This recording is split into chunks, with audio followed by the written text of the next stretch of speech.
دیگه که در خاندان روی میتیه مادر پیر پدر پیر مسئولیت میکنن که فرزند سراش زن دادن در کار که زندگی قین شده خیلی یاردمچی در گرای خیلی خلاصه توی تماشا میکنن کیلن میبیارن. навор сохта шудагии бо дастгирии сайти 1xp дариҷа коэффициентҳои зиёд ва бонусҳои гуногуна меёбем ки силкаш дар комментария. ҳамчунин агар бо промокоди ёвонӣ шумо регистратсия кунед барои пардохти аввалин тон 6500 рубл бонус медиҳанд. салому алайкум ҳамватанони шермаҳмадҷони ғариб, субҳи содиқ бар шумо муборак бигардад.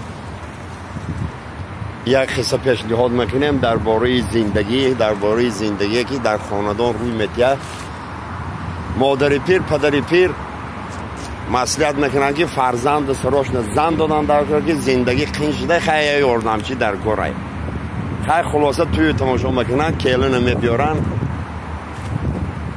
روز دوم زندگی خیلی بچه یاش کرده کیلن خطی خشتامن این خانواده خسر پنسیونر خیلی باز آورا میگرده در دیگری خانه کیلن خطی خشتامان کیلن نمیگه کیلن جان همه پاتلاکا رو یه سفید کدن در کار.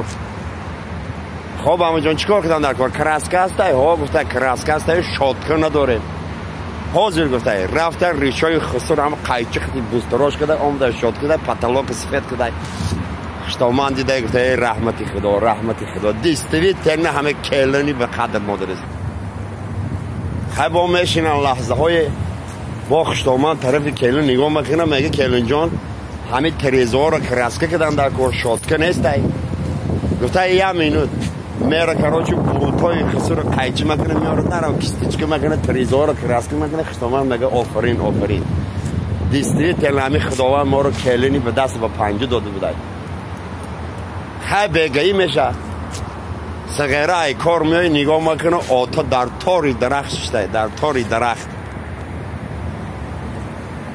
خیلی آتش های بچه ای حال میبینه پدر در تاری درخت نگاه میکنه آتا نه ریش داره نه برو داره موسفیدی پیر میگه آتا چکار خسته شما در بالا میگه نمیدونم بچه من نمیدونم تو بفهم آنو شگام همه خانه دو تخم هسته با این کلنی نو آوردگی آرد بیران میکده بلینچیک میکده تو بفهم در همه خانه تخم هست یا نیست بم میفرامه تو سر بلان بگید